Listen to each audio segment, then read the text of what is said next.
رمضان المبارک کی آمد ہے، اس کے بارے میں چند گزارشات بہت عاجزی کے ساتھ پیش کرنی ہیں۔ رمضان روزہ بہت بڑا عمل ہے۔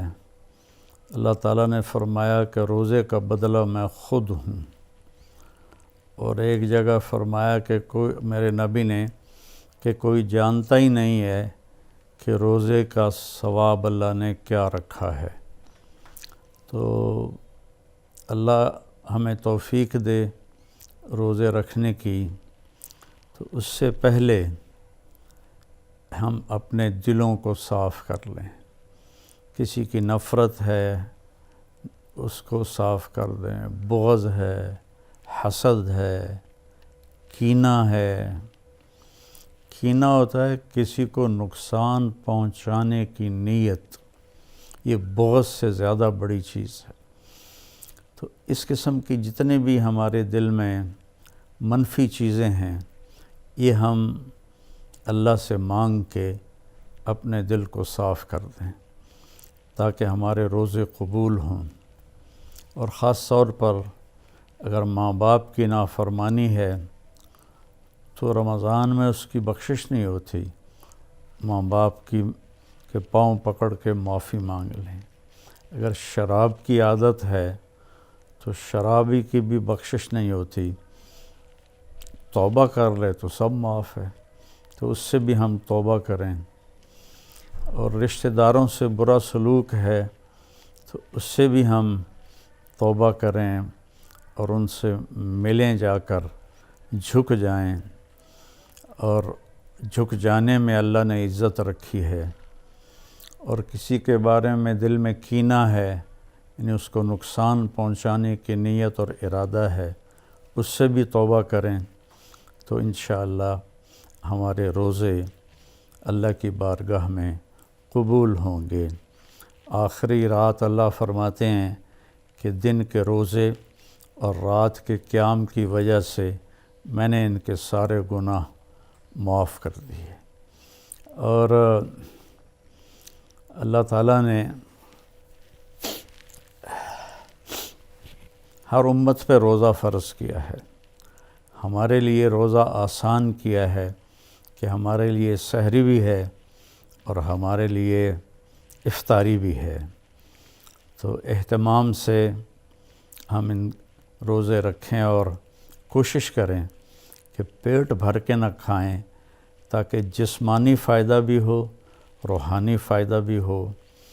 اگر ایک مہینہ پورا ہم اس طرح روزہ رکھیں کہ ہمیں ظہر سے بھوک لگنی شروع ہو جائے تو پورے مہینے میں ہمارے جسم کے اندر جتنی بھی کثافتیں اور غلط چیزیں جمع ہیں وہ ساری دھل جاتی ہیں اور صاف ہو جاتی ہیں۔ تو رمضان کا مطلب ہے جل جانا۔ تو رمضان اور جل جانا اور روزہ، اس میں مناسبت یہ ہے کہ جوں انسان روزے رکھتا چلا جاتا ہے اللہ اس کے گناہوں کو جلاتا جاتا ہے، یہاں تک کہ آخری رات اس کے سارے گناہ جلا کے اسے پاک اور صاف کر دیتا ہے۔ تو ہم اپنے دلوں کو صاف کر کے لڑے ہوئے اسے صلح کر لیں، معاف کر دیں۔ چند دن کی دنیا ہے، لڑائی جھگڑے کا موقع ہی کہاں ہے۔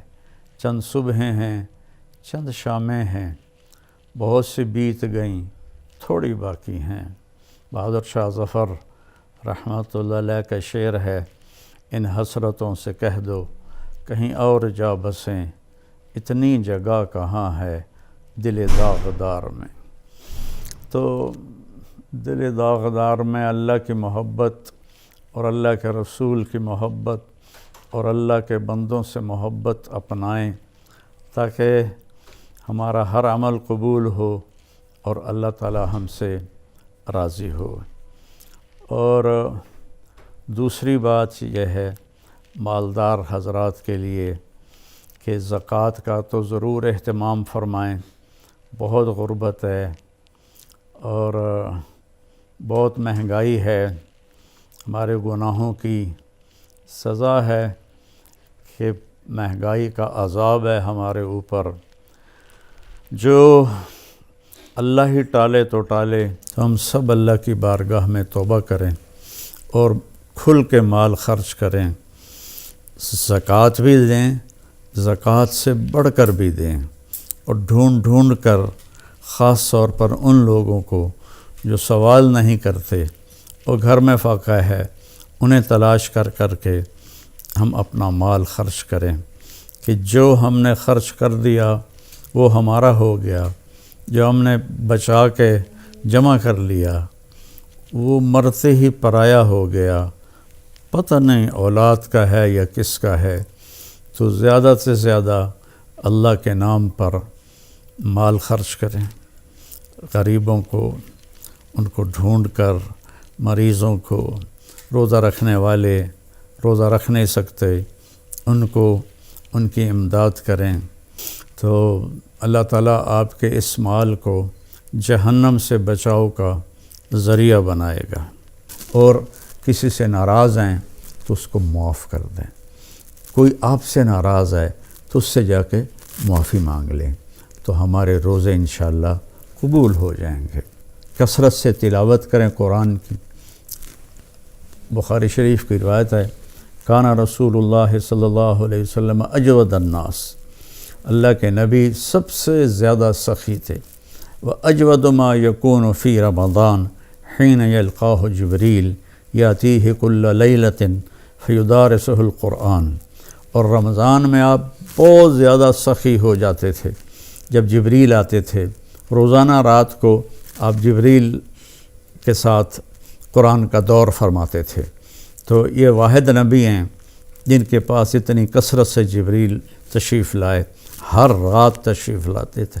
میرے نبی کو 9 رمضان ملے، تو ہر رات کو، اور آخری رمضان میں 2 دفعہ آتے تھے، 2 دفعہ قرآن کا دور ہوا آپ کا جبریل کے ساتھ، اور فرمایا ولا رسول اللہ صلی اللہ علیہ وسلم اجود بالخیر من رمضان من الریح المرسلہ، کہ اللہ کے نبی رمضان میں جبریل کے ملنے پر تیز ہوا سے بھی زیادہ آپ کی سخاوت ہوتی تھی۔ تو میں مالداروں سے کہتا ہوں سخی بنیں، صرف زکوٰۃ دے کے مطمئن نہ ہوں، زکوٰۃ سے اوپر بھی خرچ کریں، اللہ آپ کا رزق بڑھائے گا۔ اللہ مجھے آپ کو توفیق نصیب فرمائے۔ السلام علیکم ورحمۃ اللہ وبرکاتہ۔